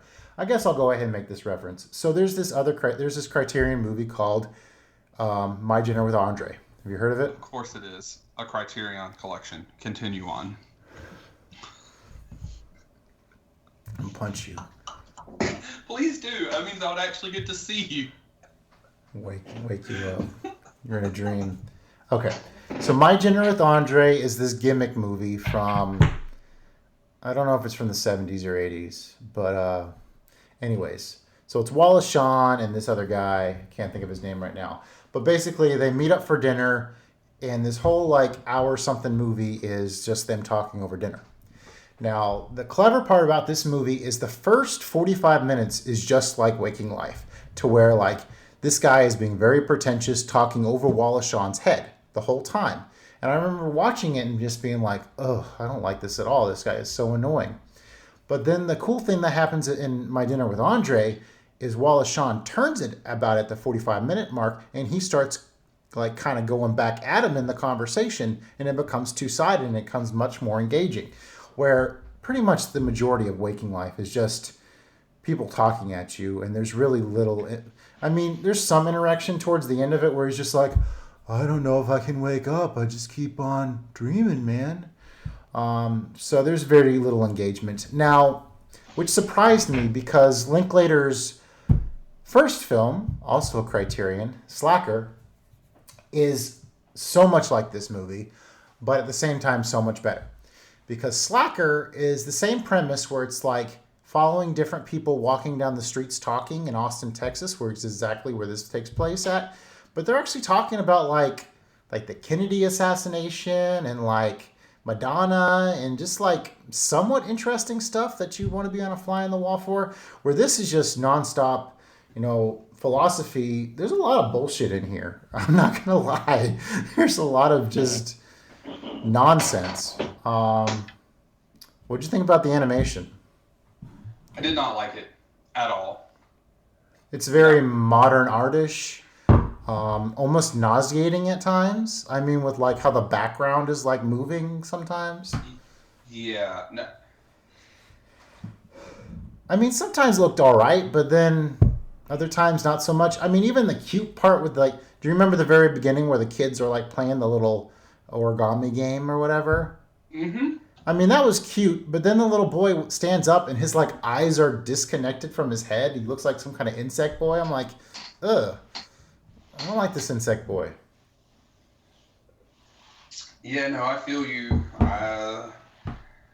I do think, from my understanding, it was like one of the movies where they filmed the actors and then animated over them or something of that nature. Yeah, like I saw, there's a YouTube video where they show a lot of it. It looks basically exactly like the what you see, just without all the goofy animation on top of it. Yeah, they shot it with a real shitty DV camera, and then they rotoscoped animation over it. So, I mean, I guess it kind of works in essence to where it kind of feels like a dreamscape. It's just so obnoxious to look at how it's like constantly changing. It's like doing way too much. I guess is the best way to say it. It even looks ugly at times. All right, so you know me. I like to be as comprehensive on this podcast as possible. So I went back through this movie and I tried to kind of track what happens. So we'll see what you remember, okay? So, okay, you remember the kids' game, the very cute thing, dreams are my destiny or whatever, of course. I do like the next scene. It's the very meta music moment where you actually see the people who are making like the music for the film, and they're like doing like a rehearsal or whatever. I thought that was pretty cool. I think there's an accordion music in this movie, which was really dope. Yeah, I like music in general, especially the process of making it. So I was really I enjoyed that part. All right, then you have the boat guy. Okay, you remember the boat guy? Yeah, no, I remember because Toot, he calls toot. his friend on the payphone and was like, "Hey, can you come get me?" No, okay, I'll get a taxi or something. And then the dude in the boat rolls up and he just hops into this person and goes, "No," and just riding around in a fucking boat. Yep, the boat taxi. So yeah, that's a kind of a fun and like vehicle / appearance. All right, so the first guy, well, the third scene here is the boat guy. I like to call him the hypocrite boat taxi driver because basically he says like your life is fluid and you can come and go as you should come and go as you please, and like life is like a box of crayons and you can color outside the lines or whatever. And you're like, okay, this guy's interesting. And then all of a sudden he's like, all right, I need an exact address of where you're going. And he's like, oh, well, just drop me off wherever. He's like, no, I need to know exactly where you're going. I'm like, well, that kind of goes against everything he just said, doesn't it? You know who the guy sitting next to the kid in the boat is? I don't remember. It's the director, Richard Linklater. Okay, I knew he was in the movie somewhere. Yeah, he pops up twice in the movie. This is the first time, and yeah. So Linklater's like, yeah, you need to go up a couple blocks here, take a left couple blocks, drop him off right there, and then the guy's like the taxi driver's just like, this is a very important where you get dropped off because it could determine like the rest of your life. And I had actually forgotten that I guess the kid gets hit by a car when he gets let out, but I didn't remember that until he mentioned it later. So yeah, there you go. Okay, so you remember the boat guy. Mm-hmm, I remember that. Yeah. All right. So next is the professor. This is the guy with the mustache, and like the main character like goes to class, and like after class like he walks with the professor like down the street, and then they like go to like a restaurant or whatever. What do they talk about? They talk about existentialism. They mention that it's something you shouldn't like dread, and that what you do in life matters. Yeah, groundbreaking stuff, right? Yeah. Then he goes to that house with the blonde lady, and she's talking about expressing yourself through art and like the creation of communication, like back in the caveman days. Where we came up with a sound for water or something. That sounds right. Yeah. That reminded me of another moment, but yeah, I'm tracking there. And how did early humans communicate complicated emotions? Oh, whatever. Or if you say love and someone says they understand, but can they really? Because their love is what they conceptualize as love may be different than how another person does. I think that's right. That sounds right. I call the next guy the intellectual guy. This guy was super annoying. He had like this humongous nose and glasses, and his like was like a bowling ball size head at points. He talks about like anthropology and human evolution, and romanticizes the idea of this like different version of human evolution where like humans evolve differently and become neo-humans and are sophisticated and don't need like morality or war anymore and just focus on justice and stuff. And anyways, he was super annoying, and he's like, and at the very end of his theory, he's just like, yeah, it would be nice if that was the case. It's like, okay, is it really a theory if like you're just like speculating on what you think would be nice to see in the world? I don't know. Early on, I think at this point he like wakes up, and he sees that his alarm clock's acting all weird, which we find out later means that he's in a dream. But there is that cool part where like he floats up and like you see all like the downward shots at the houses, and I mean you've had that dream before where like you're flying, right? Probably. I don't remember a lot of my dreams, so. Okay.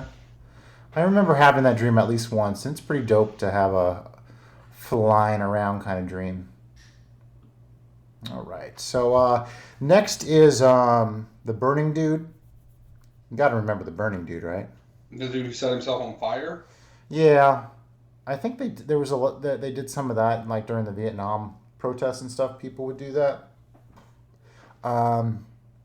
He goes on and on about like mankind needs conflict, and like the news desensitizes us to violence, and like in an election you have like the puppet on the left and a puppet on the right, and you just pick one of them. I thought that was the guy in the car. He says it too. It's a very redundant. It's a really redundant show. Yeah, and then you have the before trilogy couple. Do you recognize them? Oh, you mean Ethan Hawke and Julie Delpy? Mm-hmm. And I think that's the first time they actually name drop the movie, the Waking Life thing. They're like speculating, like, are they in a dream or are they in reality? They start talking about like reincarnation. How could reincarnation exist if like the population's multiplying? I mean, there has to be more souls than that or something. And then they start talking about like a collective conscious, and it's just like, huh, okay. I wish me and my wife had conversations like that. Well, yeah, but see, now you have like a bunch of rugrats and you don't have time for that. It's get them here, get them there, feed them, make sure they don't kill somebody. She wouldn't want to talk about brainy stuff like that anyways. But she does make fun of me in Jeopardy when she knows the medical questions because she's a nurse. And then you have the angry red dude in prison, and I didn't really feel like listening to him, so that's all I wrote down there. I mean, that's really it. He was just angry in prison, and I'm gonna fucking kill you, yada, yada, yada, yada, blah, blah, blah, blah. Then you have this like guy with glasses, and he's talking about, I think he talks about free will and God and physical law and biology. But the funny thing about this is like he's talking about like your body's made up of water, and like all of a sudden like his like the animation of him like shows him filling up with water, and then all of a sudden his like head turns into like a gear and is like turning. It's just fucking goofy. All right, and then you got the angry guy in the car, and I was pretty much like, hey, this is Rush Limbaugh. You remember Rush Limbaugh? Not even sure if he's on the air anymore. That's he was just spouting off on a rant, and I'm like, man, this sounds like a guy would be on a podcast now instead of just driving around in his car, shooting it out of speakers. Fox Talk Radio or something. Let's see. White-haired dude. I think he's at a bar. This was really quick. Says yes to existence. Oh, okay. I remember that. Okay. And then it's the black dude.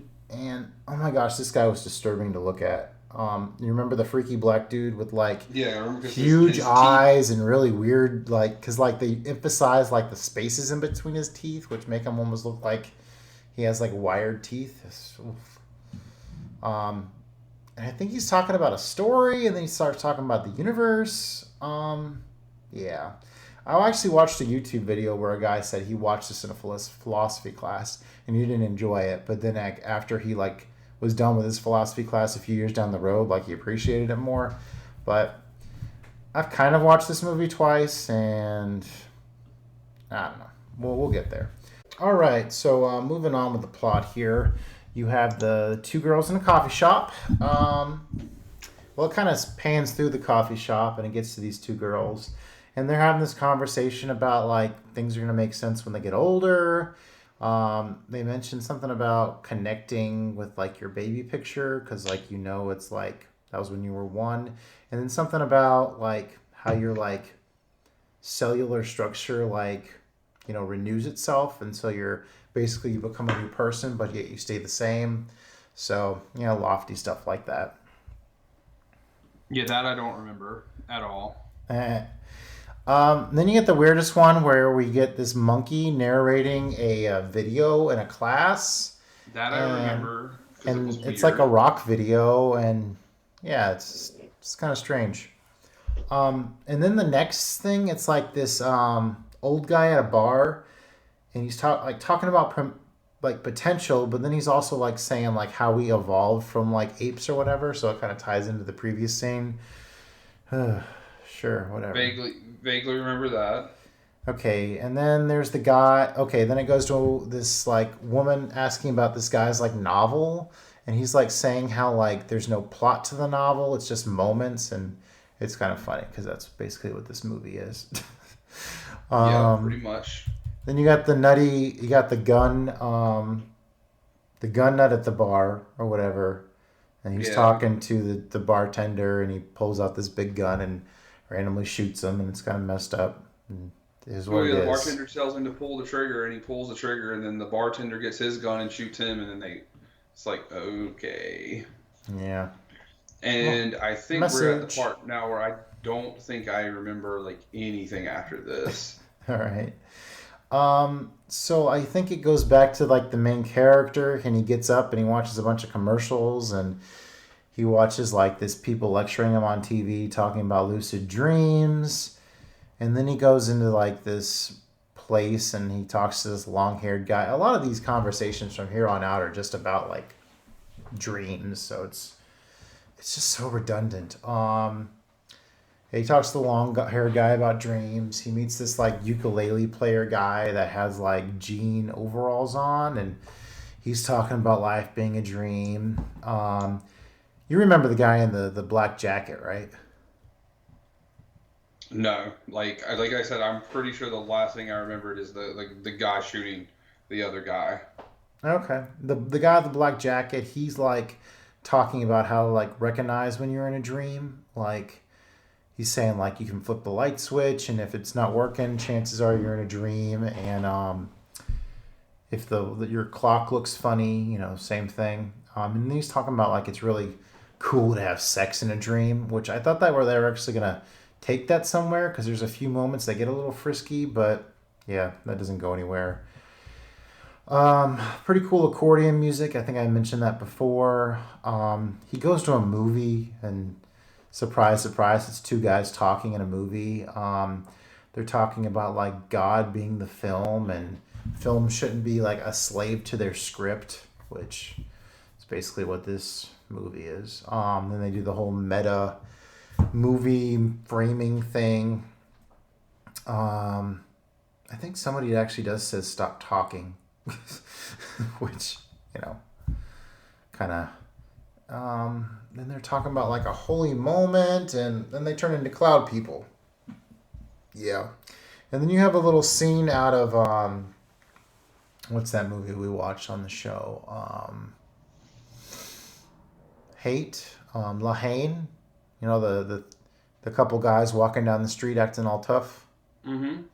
And Adam Goldberg happened to be one of them. And yeah, they're acting all tough. And they see this old guy on a telephone pole. And he's like, hey, old guy on a telephone pole, you need help? And he's like, nope. And then they go to another dude. And the other dude talks about something. I don't remember. And then it cuts back to the main character. He's walking by a train. I think some guy in a hoodie jumps off the train. And they're talking about like, dreams aren't dead, man. They're just forgotten now. And then it's that scene on the bridge, and this guy has like puffy hair and really weird looking teeth, and he sounds really annoying. And then he runs into this red haired girl, and like she's all into like having real human moments, man. We're not just ants, you know, we need to have human connection. And then so he sits down and talks to her, and he actually interacts with her somewhat. But like, yeah, her hair is like red and doing all this really crazy like snake like stuff. And he's like biting his lip at one point, so I thought like they were like gonna get it on, but yeah, that doesn't happen. But at one point he's just like, "Hey, are you like, what's it like to be a dream character? I don't know how to ask you this." Um, Crazy haired guy with weird teeth on the bridge with annoying voice. Oh, I guess there was two annoying voice people. Yeah, there's a lot of annoying voice people in this movie. Or this film. I'm not even sure if you'd want to call it a movie. There's a flirty girl. He notices that he can't wake up. You get a Steven Soderbergh little cameo where he's talking about two directors. I think it's who's homie who directed Sabrina? Billy Wilder. Yeah, Billy Wilder and some other famous director he's talking about, and he's saying like, one of the directors like, "Oh, I'm gonna make a movie about a dream within a dream," and then the other guy says, "Well, I think you just lost your budget, or you lost your money there, because nobody's interested in that." As we see from this movie, he watches TV, more TV lectures. You remember the clerk? Nope. Who tells him to poke holes in the burrito so it doesn't blow up and dry out the jalapenos. It's so funny because like 2 seconds earlier he's like talking about this lofty stuff with the guy he just talked to, and then he's talking about burritos. Shit, a burrito would be fucking great right about now. He goes to dinner with this older lady, and she talks about like loving people, and then he's with all these like ladies in a park, and they like do art, and then there's a bunch of people he just passes like on a whim, and it doesn't even matter. And then there's like this like tango scene where he goes to like this dance club, and they're like playing music and dancing, like ballroom dancing, tango and kind of stuff. Okay, now we're almost at the end where he runs into Richard Linklater and he's playing pinball, and he basically says like, "Hey, you should wake up from your dream. You know, I had this dream once, and I know you might think this is boring or whatever, but you know, you're here and you're gonna listen to me talk," which is like basically this whole movie. He talks about like being in 50 AD and having a look to the past, and like the Book of Acts, and being in the land of the dead, and all kinds of crazy shit. Let's see. So yeah, it's been about a week since I've seen this. Yeah, I'm definitely glad I kind of looked through it just so I could get some comprehension of the sequence of events. Not that they really matter. They're so damn redundant and go right over your head. Wasn't a big fan of I think towards the end of the movie I was just like, gosh, will this end already? Because I mean, just every single thing they say is just over your head, and then he grabs with the car door and he floats away kind of, and yeah, that's the end. So yay, finally. Finally, The Rock has ended this piece of shit movie. I mean, I think that there just would have been more different stuff. Like maybe if there would have actually like shown him like in the real world, and then like maybe he went to sleep and then he was in the animated world, and there was a little bit more like interaction, but it's just this like philosophizing the whole time, and it just goes right over your head. There's no like interaction. There's nothing to latch on to. It's just a really, really hard movie to really get into. It's pretty pretentious. I think I'm going to probably rate it 2.5 stars. I gave it a solo star. A singular star. Waking Life. Yeah, I mean, I like Richard Linklater's other stuff, and I'd heard about that he did this crazy animated movie, so I was like, hey, I want to check that out at some point. But you live and you learn, right? Yeah. I mean, hey, both movies were both on point with. We both liked the first one a lot, you more than me. We both hated the second one, me more than you. There you go. All right. All right, now we're in for the good stuff. Yeah, see where we're going next. So, did you examine the wrestler list that I mentioned? No, I did not, but I'm I have a suspicion based off of your movie quote, and because we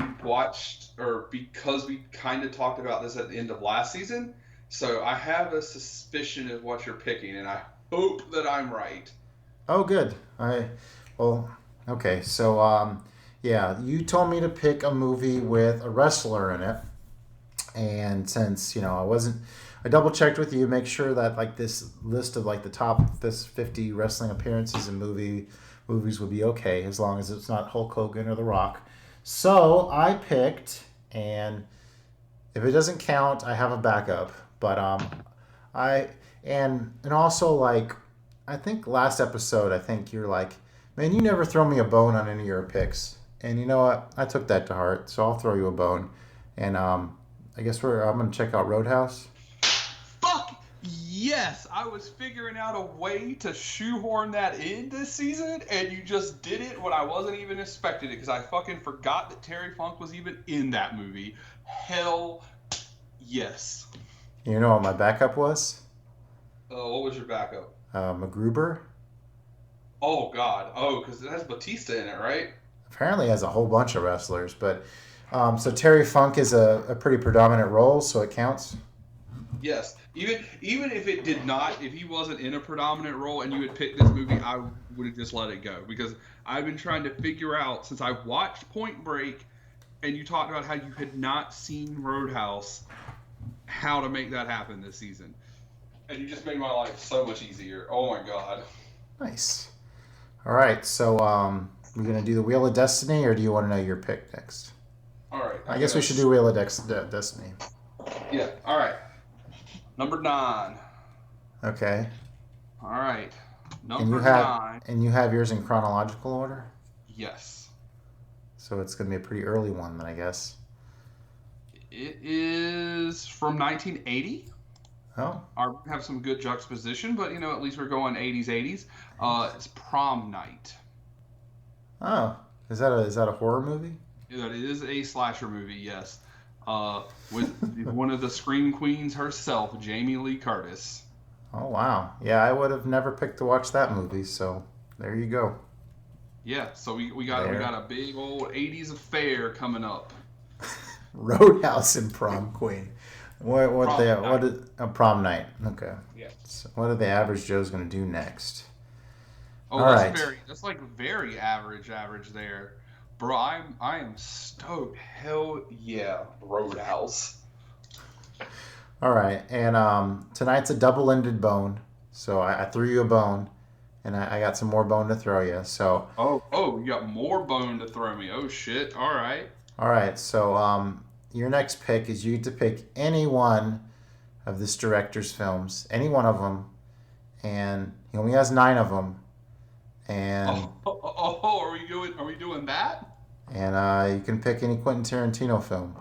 Oh shit! Well, I mean, to be fair, we haven't really ever featured one, and we used Flight of the Bumblebees. I use it when I do any of the from Kill unboxing Bill. videos.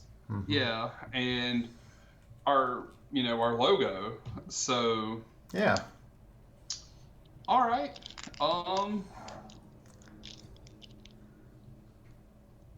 I'm not gonna pick Kill Bill. I'm just gonna go out and I think I'm not gonna pick Kill Bill because we did talk about that in depth when we did Lady Snowblood. So It's up to you.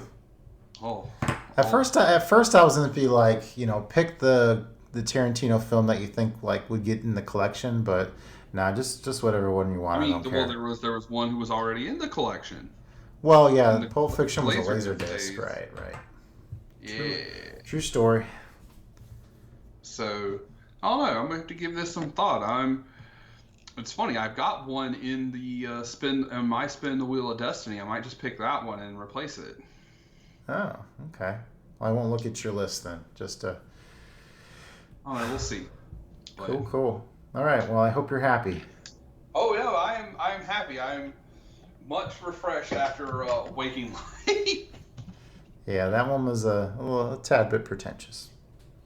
Yeah, just a little bit. Maybe one of the most pretentious movies I've ever seen. Just a tad.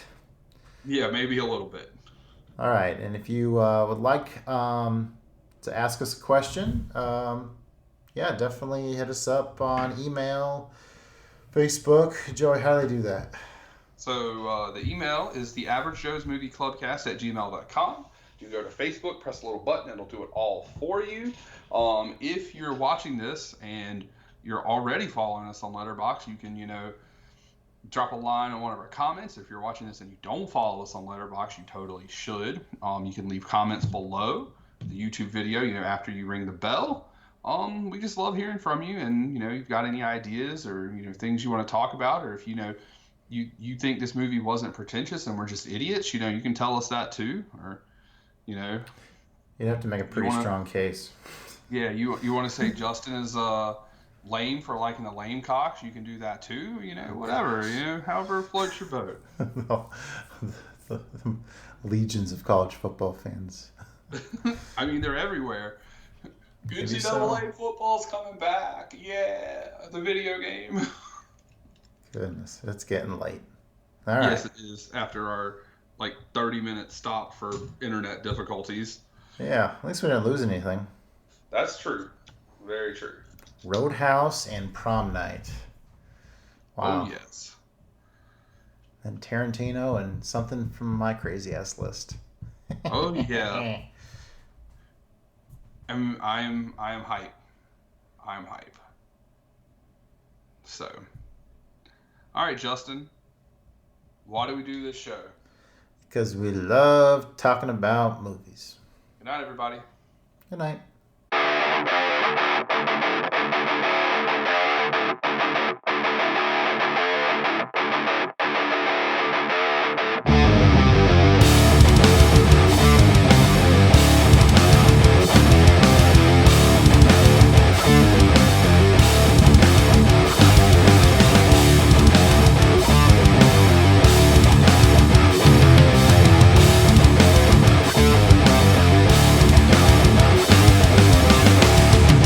You and I have unfinished business. Oh? And what's so stinking about it? The moment of heart rate feeling, spirit is something. I think this just might be my masterpiece.